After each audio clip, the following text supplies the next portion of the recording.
Olá, bem-vindos a esta nossa nova análise. Hoje temos pela frente o estudo de um perfil, diria, verdadeiramente único. Vamos mergulhar no mundo de Fernando Raposo. E atenção, não estamos a falar da leitura de um currículo normal. É uma pessoa super multidimensional, com experiências de vida muito intensas que moldaram uma visão do mundo e uma capacidade analítica profundas. É uma viagem fascinante que cruza a ação pura no mundo real com um pensamento filosófico bastante complexo. Vamos a isso?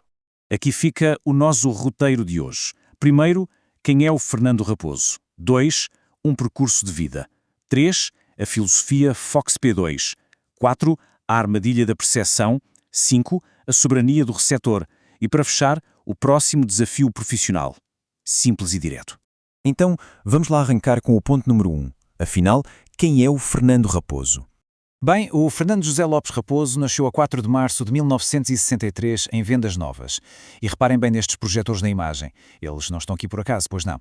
Simbolizam exatamente o que queremos fazer nesta análise. Lançar luz sobre uma identidade que tem, literalmente, dezenas de facetas. Este é o ponto de partida para entendermos alguém que nunca se limitou a ficar sentado a observar o mundo. Ele mergulhou de cabeça e desenvolveu uma capacidade de adaptação brutal desde muito cedo. Passando para a secção 2, o seu percurso de vida. E olhem bem para a amplitude desta linha temporal. É incrível. O contraste entre cada fase é enorme. Os anos formativos foram passados lá em Angola. Depois, de 81 a 89, saltamos para o serviço nos quadros permanentes da Armada como fuzileiro. E pensem bem, isto exige uma disciplina tática e uma resiliência extremas. A seguir, dá um salto gigantesco para a esfera dos negócios. Criou e geriu uma empresa siderúrgica durante mais de uma década, liderando toda a parte comercial e administrativa. E como se não bastasse, para mostrar que está sempre pronto para o futuro, dedicou os anos seguintes a uma formação intensiva em tecnologias de informação, redes e sistemas. É mesmo um percurso que junta a disciplina militar, o pragmatismo da gestão e a precisão tecnológica. E como se este currículo não fosse intenso o suficiente, as atividades complementares mostram-nos alguém que claramente prospera em ambientes de alta pressão. Estamos a falar de experiência como bombeiro voluntário, nadador salvador, paraquedista com licença civil e militar e ainda por cima automobilismo e karting. Então, o que é que retiramos daqui? Que temos um profissional super habituado a gerir o risco, alguém capaz de se adaptar a exigências físicas e mentais extremas sem nunca perder o foco. O que nos leva à nossa terceira secção, a filosofia FOXP2. Uma vida exterior com esta intensidade acaba naturalmente por criar uma realidade interna super rica. Isto ilustra de forma brilhante o núcleo do pensamento analítico do Fernando. O conceito do prisma da realidade. Basicamente, a perspectiva dele é que os factos externos passam pela nossa mente, que funciona como um prisma, e são refratados num sem fim de cores. Isto cria uma experiência que é totalmente subjetiva. Ou seja, a realidade que nós experienciamos não é o facto puro e duro, mas sim a interpretação única que a nossa mente faz dele. Faz sentido? Não faz. Para suportar esta ideia, ele define regras muito rigorosas. Há uma separação absoluta entre o acreditar e a verdade. Acreditar, ou ter uma crença, é um estado mental puro. É um processo que acontece lá dentro, na nossa cabeça. Já a verdade, por outro lado, é a conformidade com a realidade, com os factos cá fora. O ponto crucial a reter aqui é este. Aquilo em que a nossa mente acredita pode muito bem não ter qualquer relação com a realidade externa. Avançamos então para o ponto 4, a armadilha da percepção. Segundo esta teoria, o engano e a ilusão humanas funcionam de duas maneiras principais e opostas. O engano surge, primeiro, quando acreditamos ativamente naquilo que é falso. Certo? Mas, e isto é super importante, o engano mais profundo também acontece quando simplesmente recusamos aceitar a verdade que está ali, escarrapachada mesmo à frente dos nossos olhos. Ambas são armadilhas mentais altamente perigosas. Para provar isso, o Fernando usa o exemplo fantástico nos seus escritos, o caso do nihilista. Pensem comigo.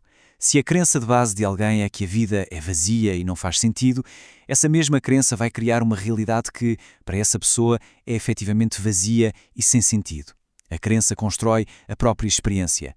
Mesmo que a ideia nasça do nada, o impacto dessa ilusão na vida de quem a vive é 100% real. E olhem só para a dicotomia visual que temos aqui neste ecrã.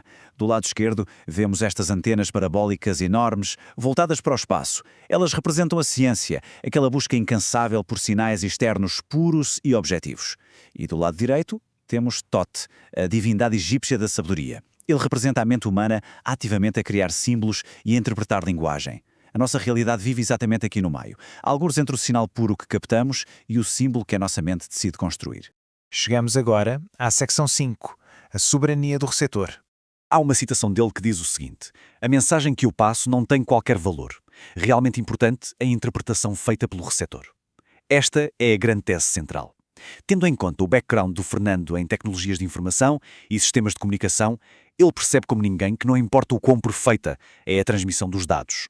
O que dita o valor e o significado prático dessa informação é sempre o sistema ou a mente que a recebe. O receptor é, sem dúvida, o soberano. Para fechar esta parte mais filosófica, o Fernando defende que todos os processos mentais, seja imaginação, idealismo ou até mesmo uma ilusão, são eventos que ocorrem internamente e, por acontecerem dentro da mente, são eventos 100% reais. A ilusão tem um peso palpável em quem a vive. Compreender isto, bem, é ter uma visão incrivelmente madura sobre o comportamento humano e sobre como comunicamos uns com os outros. O que nos traz à última parte, a secção 6, o próximo desafio profissional. Trazendo esta viagem toda de volta ao presente e ao concreto, o que é que o Fernando procura agora?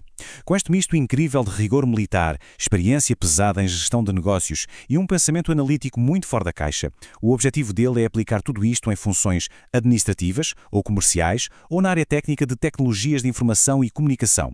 É literalmente a garantia de alguém que sabe gerir processos de uma empresa de trás para a frente e ao mesmo tempo analisar dados com uma profundidade rara.